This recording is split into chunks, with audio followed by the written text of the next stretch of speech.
కలల మారాజు కలాం కదలిపోతున్నాడు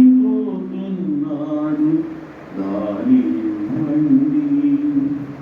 అంతరిక్షంలోకి ఆత్మబంధువుల అడుగిడి అణ్వస్త ప్రయోగానికి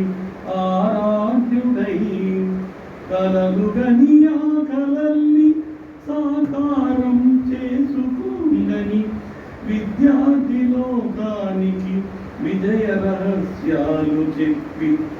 దేశ భవితకు బంగారు రెక్కల్ని తొడిగి తాను ముందుగా విజ్ఞాన వికాస వీధిలో దారి చూపడానికి పయనమైన కలల మారాజు కలాం కదలిపోతున్నాడు దారి ఇవ్వండి.